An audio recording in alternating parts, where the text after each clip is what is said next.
The hold of the ship reeked of brine and rot. The air was thick, heavy, and tasted like stagnant water. He beckoned the visitor closer, the lantern light shivering against the damp timber walls.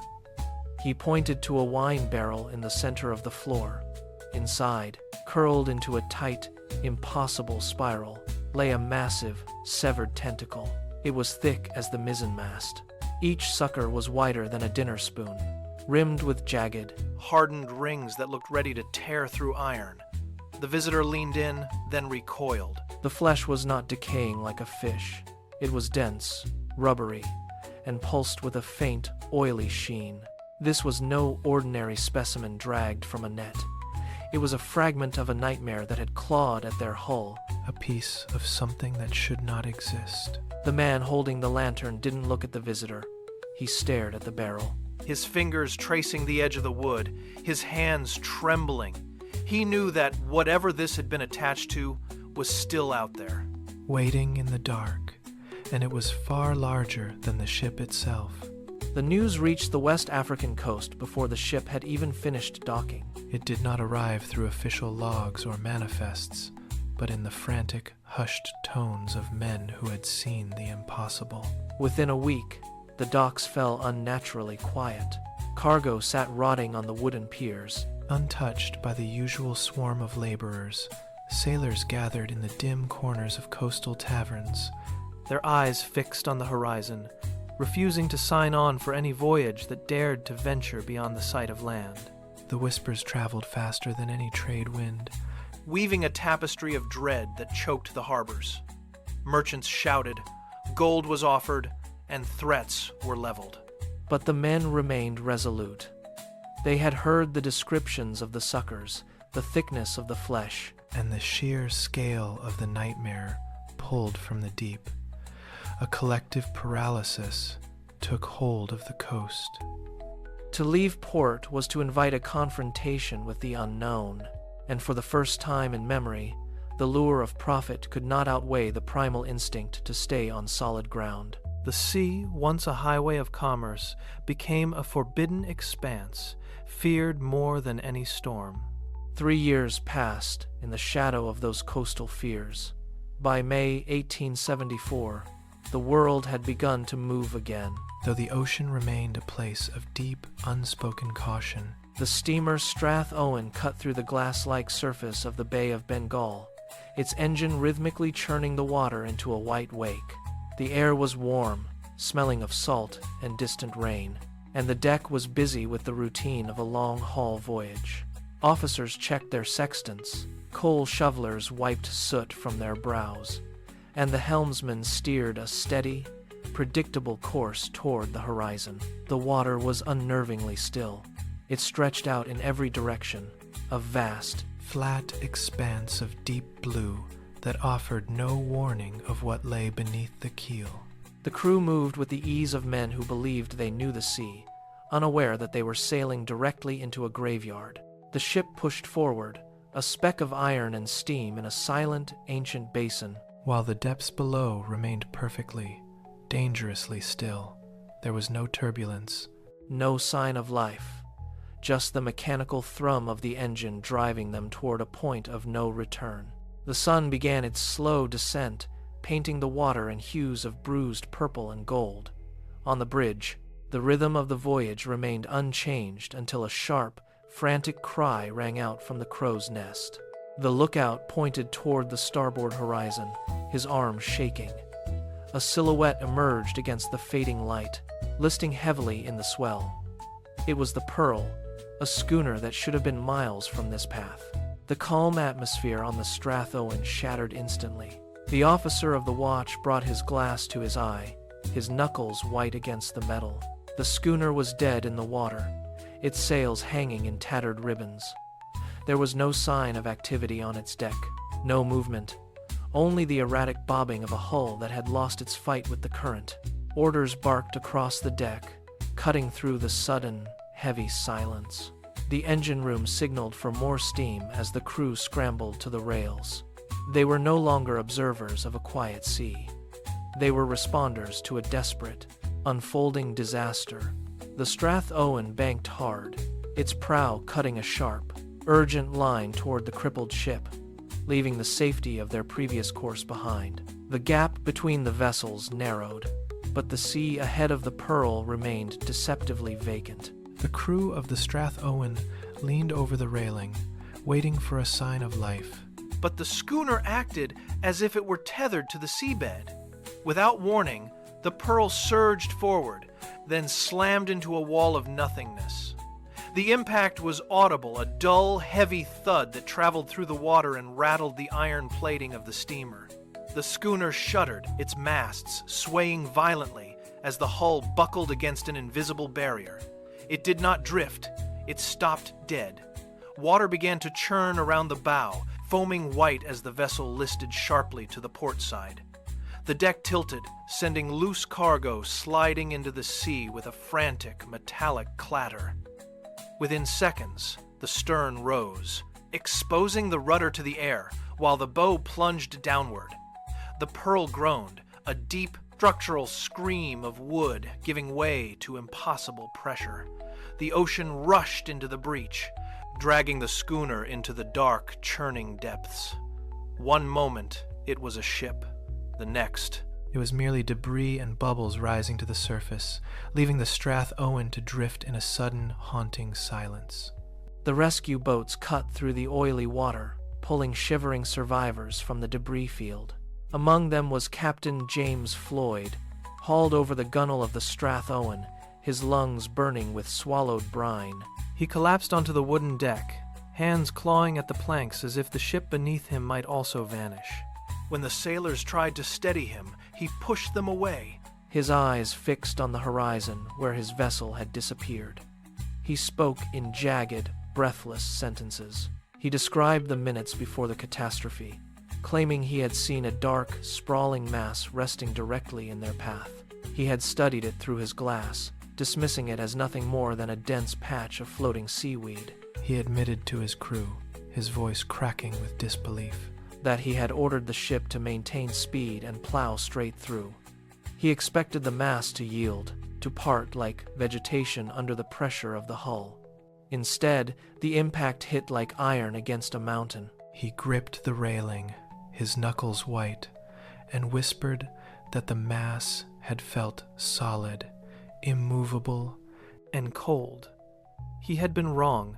The sea had not been empty, and that mistake had cost him his ship. The Pearl drifted toward the dark, sprawling shape, the water around it unnaturally still. From the deck, the crew watched the mass with growing confusion.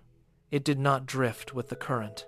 It held its position, a dense, oily shadow against the deep blue of the bay. Captain Floyd stood at the rail, glass pressed to his eye, waiting for the mass to part as seaweed should. It did not. The surface of the object began to ripple, not from the wind, but from an internal, rhythmic pulse. The water around the edges of the mass started to churn, turning from dark indigo to a frothy, agitated gray. A section of the mass detached itself, rising upward in a long, fluid motion that defied the gravity of the ocean. It was a thick, dark appendage, slick with brine and trailing long, translucent ribbons of slime. It rose high, arching over the bow of the schooner like a predator testing the air. Below the surface, more shapes began to stir, glowing faintly in the depths. The crew froze, their hands dropping from the ropes as the reality of the situation took hold. This was not a patch of vegetation. The mass was alive, and it had finally begun to wake. The tentacles did not just touch the Pearl, they claimed it.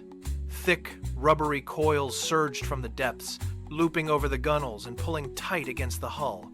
The ship groaned, a deep, metallic protest of timber and iron, straining against an impossible force. Then came the sound that silenced the crew.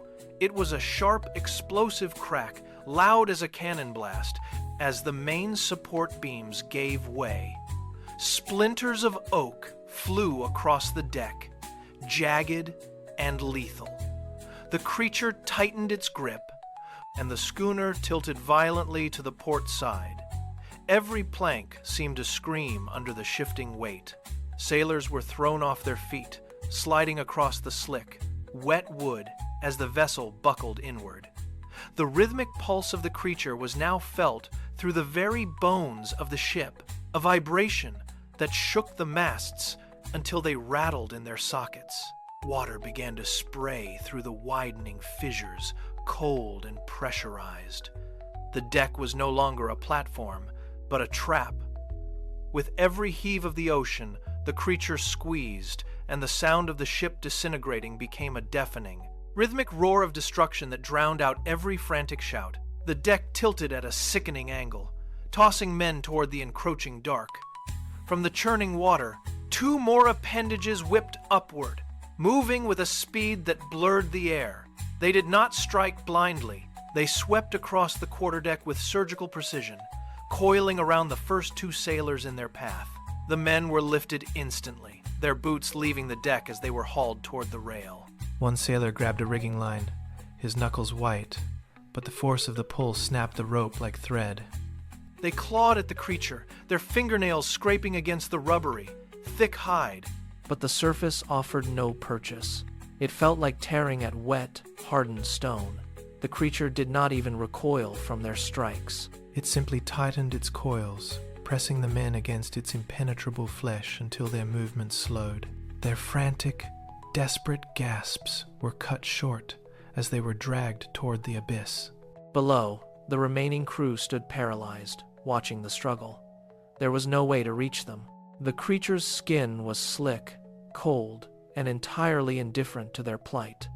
It was a harvest, systematic and absolute, leaving nothing but the sound of splintering wood and the rising roar of the sea. The final structural integrity of the Pearl dissolved in a single prolonged groan of timber. The keel snapped. Where there was once a solid deck, the ship now folded in half, its midsection collapsing inward under the immense, unrelenting pressure of the deep. Water roared into the hold, a freezing, violent torrent that extinguished the last of the lanterns in an instant. The ship did not sink, it was pulled, snatched downward by an invisible, massive force that showed no sign of letting go. Captain James Floyd lunged for a piece of floating debris, his fingers locking onto a splintered bulkhead as the stern tilted toward the sky. The ocean surged upward, swallowing the remaining railings, the masts, and the shattered rigging. Then the drag intensified. The Pearl was yanked beneath the surface with terrifying momentum. Bubbles churned, boiling the dark water into a frothing, chaotic foam for a few seconds before the sea claimed it entirely. The surface smoothed over. The violent thrashing ceased. All that remained was the debris bobbing in the swells and the survivors, gasping for air in the sudden, deafening silence of the open ocean. The abyss had taken its prize, leaving only ripples where a ship had been moments before. The ocean eventually gave up its secrets, yet the terror merely evolved. Decades bled into a new century, and the nature of the fear shifted. No longer were the stories defined by the blunt force of tentacles or the splintering of wooden hulls. The threat migrated from the warm, trade wind routes to the frozen, lightless reaches of the southern globe, Antarctica, a continent of ice and silence, where the water itself seemed to hold its breath. Researchers arrived with sensors, mapping the depths, expecting only the predictable patterns of nature. Instead, they encountered something that defied the logic of the sea. The reports began to surface in fragments, whispered accounts from base camps during the long, dark winters. These were not tales of ships being dragged to the bottom, nor of sailors snatched from the deck. They spoke of a different presence, something that did not hunt, something that did not strike. It simply existed in the periphery of vision, a pale, silent observer drifting beneath the ice. The age of the beast had passed, replaced by the age of the enigma. The abyss was no longer just a place of monsters. It had become a mirror, reflecting something back that was disturbingly, impossibly familiar. The logs were precise, devoid of the superstitions that colored 19th century accounts. Researchers in the Antarctic began documenting a singular, recurring phenomenon they dubbed the Ningen. It was not a mass of tentacles or a serpentine shadow. It was a humanoid shape of impossible scale. It measured nearly 90 feet from head to foot, A towering figure submerged in the frigid currents. Its form was distinct, possessing recognizable limbs, arms that swung with a fluid, rhythmic motion, and legs that tapered into a powerful, propulsion-capable base. Yet, it was the color that drew the most detailed notes. It was not the mottled gray of a whale or the dark brown of a seal. It was a flat, clinical, and completely uniform white. The face, captured in grainy thermal imaging and brief, shaky observations, mirrored human anatomy with disturbing accuracy. It lacked the grotesque features of a deep-sea creature. Instead, it possessed a smooth, featureless surface where a mouth and nose should reside. It moved with a deliberate silence, ignoring the presence of research vessels. It did not breach to feed, nor did it circle to hunt. It simply navigated the lightless depths, a massive, pale enigma that forced scientists to question the boundaries of known biology. The Antarctic winter possessed a weight that pressed against the hulls of every research vessel. Outside, the small, reinforced windows of the base, the landscape was a static horizon of white. Wind-driven snow scoured the metal, but the ocean remained unnervingly still. It was during one of these periods of dead calm that the sonar pulse returned a signal that defied categorization. The crew on the bridge shifted their focus from the navigation screens to the dark water beyond the deck. A shape was visible, drifting along the edge of the shelf. It was gargantuan, a mass of organic matter suspended in the freezing current. The radar could not lock onto it. The sonar refused to provide a clean profile. They steered the vessel closer, the engines churning the water into a slow, rhythmic wake. The air temperature dropped, frosting the glass as they leaned in. The object was not floating like a berg. It sat just below the surface, its mass shifting with the subtle currents. It looked like a boulder, then like a patch of ice, then like something else entirely. The crew held their positions, watching the water ripple around the obstruction. They were no longer looking at geography. They were looking at something waiting in the dark. The bridge crew stood motionless, eyes locked on the white mass bobbing against the ice shelf. It remained perfectly still, a rounded, inert shape that mimicked the jagged geometry of the surrounding pack ice. The captain signaled for a dead stop, the engines cutting out to leave the vessel drifting in the absolute stillness of the bay. For a long minute, there was only the sound of ice grinding against the hull. Then, the object shifted. It did not roll with the current. It pivoted with a deliberate, muscular tension. As the mass rotated, the light caught the submerged portion of the shape. What they had mistaken for a solid block of frozen water began to peel away from the depths.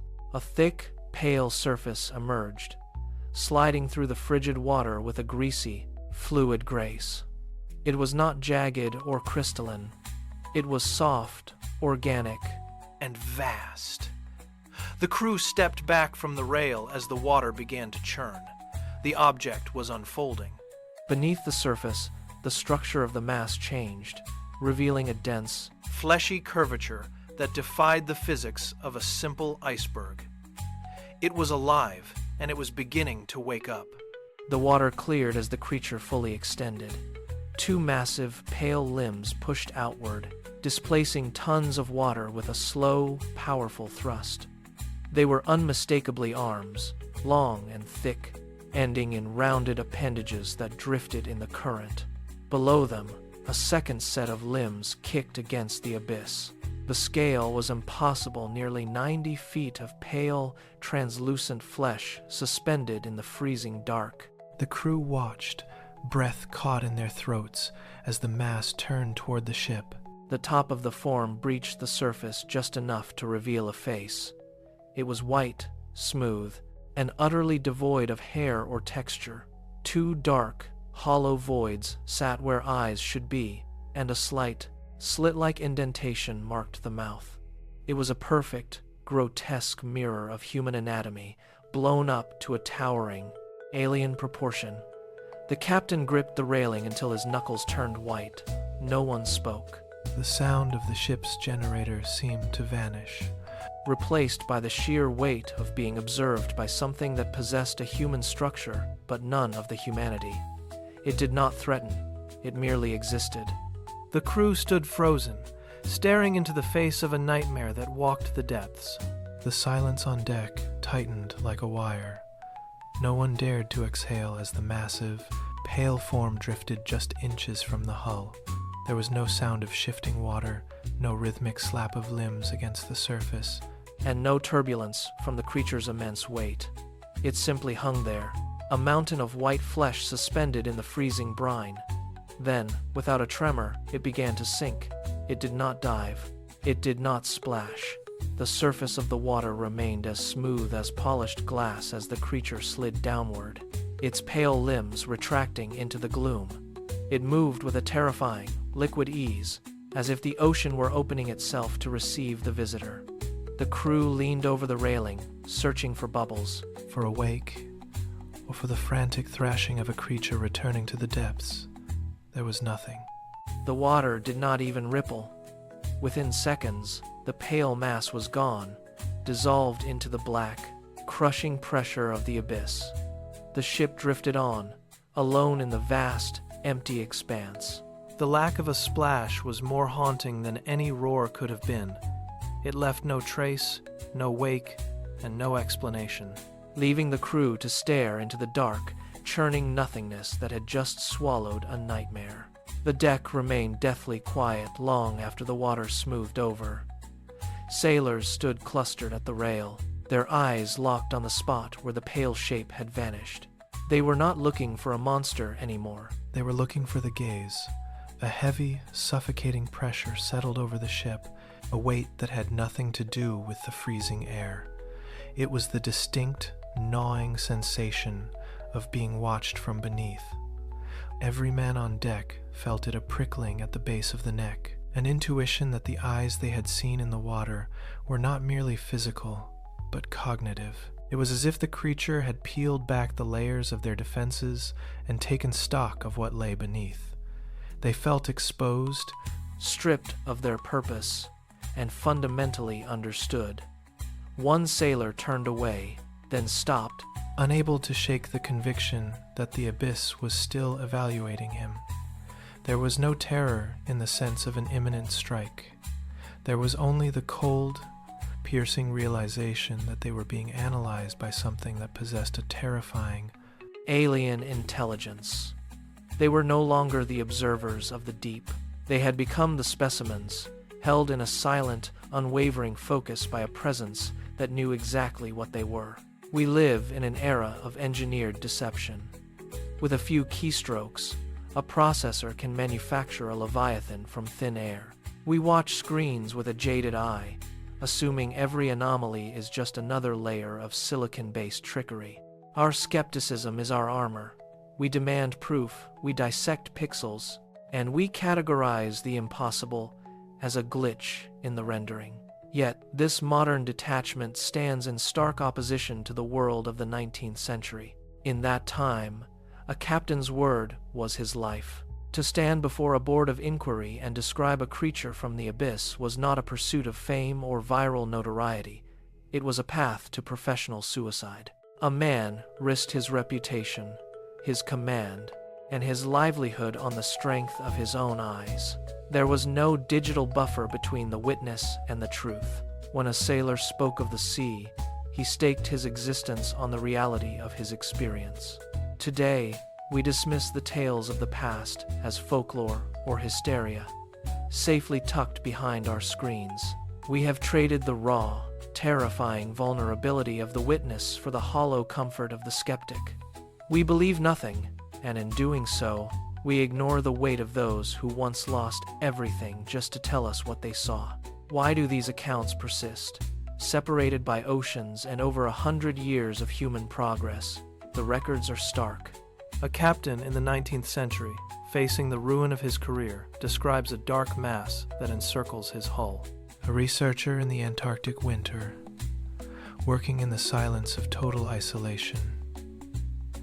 Documents a pale shape that mirrors our own. They share no common language of convenience. There is no motive for them to fabricate the same nightmare. When a man risks his entire livelihood to report a sighting, He is not seeking the fleeting attention of a modern audience. He is fighting to reconcile his sanity with the impossible. Yet, the details remain consistent. The silence, the sense of being analyzed, the terrifying lack of aggression. It is as if the deep sea has been waiting for us to notice it, projecting a presence that demands recognition. We label these stories as anomalies or ancient folklore, but that dismissal fails to address the alignment. How does a schooner captain from the Bay of Bengal and a scientist in the frozen south arrive at the same unsettling conclusion? The alignment is not a coincidence. It is an echo, reverberating through time. Suggesting that what they encountered was not a product of their imagination, but a reality that simply refuses to be ignored. Perhaps the answer lies not in our biology, but in the sheer scale of the unknown. We search for patterns in the deep, hoping to classify, map, and demystify every shadow. We assume that because we have named the currents and charted the trenches, we have conquered the world. That is our final, fatal arrogance. The ocean does not yield its secrets to our curiosity. It simply waits. As vessels vanish into the blue, leaving behind only ripples and unanswered questions. The true nature of what lurks below remains untouched. It exists in a space where our physics fail and our logic dissolves. The creatures we fear are not anomalies. They are the residents of a reality we cannot access. The silence of the sea is not empty. It is heavy with the weight of things that do not wish to be known. We stand at the edge of the shore, peering into the dark, forever guessing at what stares back. The abyss does not offer explanations. It keeps its secrets in the crushing pressure of the deep, a silent guardian of mysteries that will remain hidden until the end of time. The water closes over the truth, and the world moves on, unaware of what resides just beneath the surface.